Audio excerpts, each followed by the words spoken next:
there are four principal time users and time managers. I rush them. The first group of time users are good time managers and good time users. They are the group one, and they are very few, especially among youths. Number two time user is those I call misusers of time. They are taking time for granted. These misusers of time, they take time for granted and they make evil use of time. The third group is the group I call time abusers.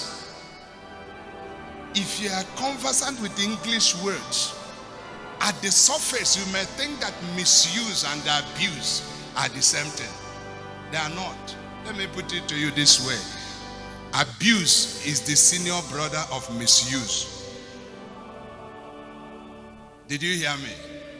You can misuse something without abusing it, but you can never abuse anything without misusing it.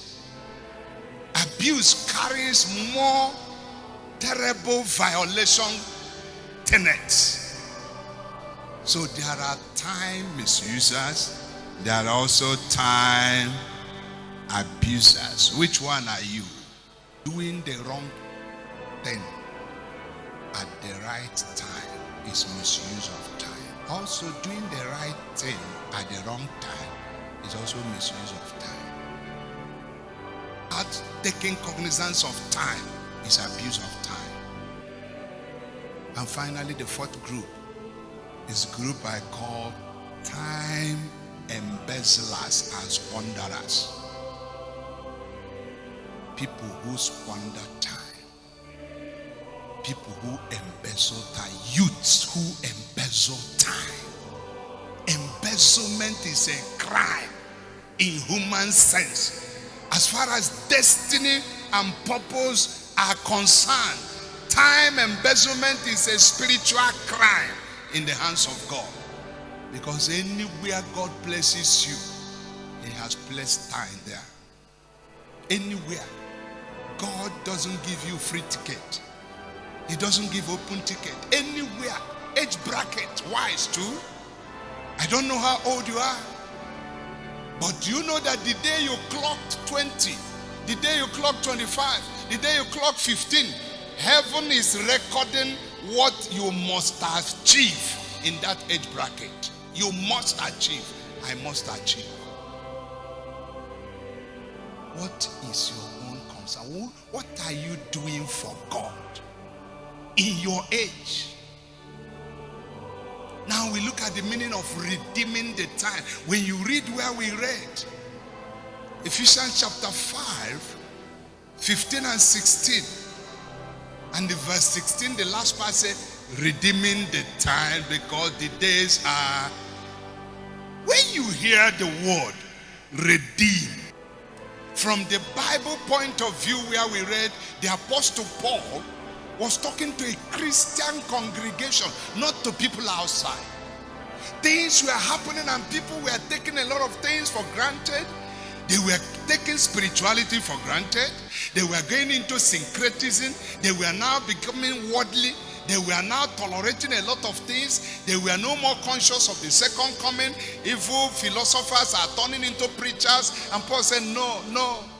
You are living in a very evil time, very terrible time, very challenging time. You need to redeem the time. And what does that mean? Redeeming the time. Number one, if you followed me to read from Amplified, ESV, and Touch Bible, combine them together. Number one, the meaning of redeeming the time is living carefully and wisely at all times. Redeeming the time. For a youth, especially the generation you find yourself in, is to live carefully. Mission in life in the hand of God is what? Business. When you do business, you have business eyes. We have eyes with which we do business. In the business, no sentiment.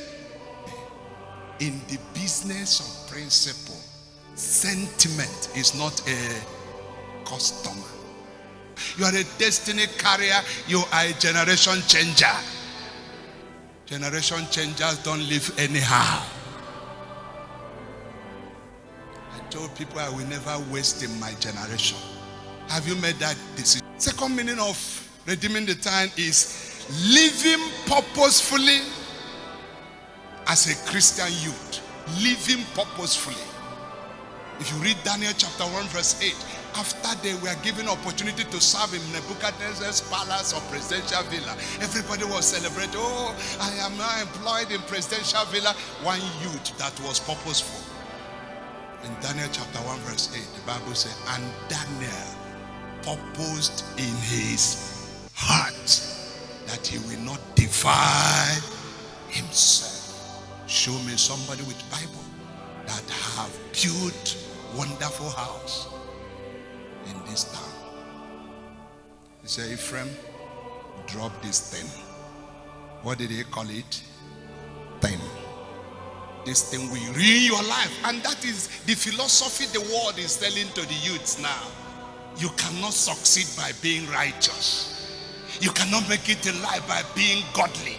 That is lies from the pit of hell. If you stand for God, God will never fail you. Very soon, nations will celebrate you. Redeem the time. Stand with God. Follow purpose. Number 3, redeeming the time means living accurately for God. Anything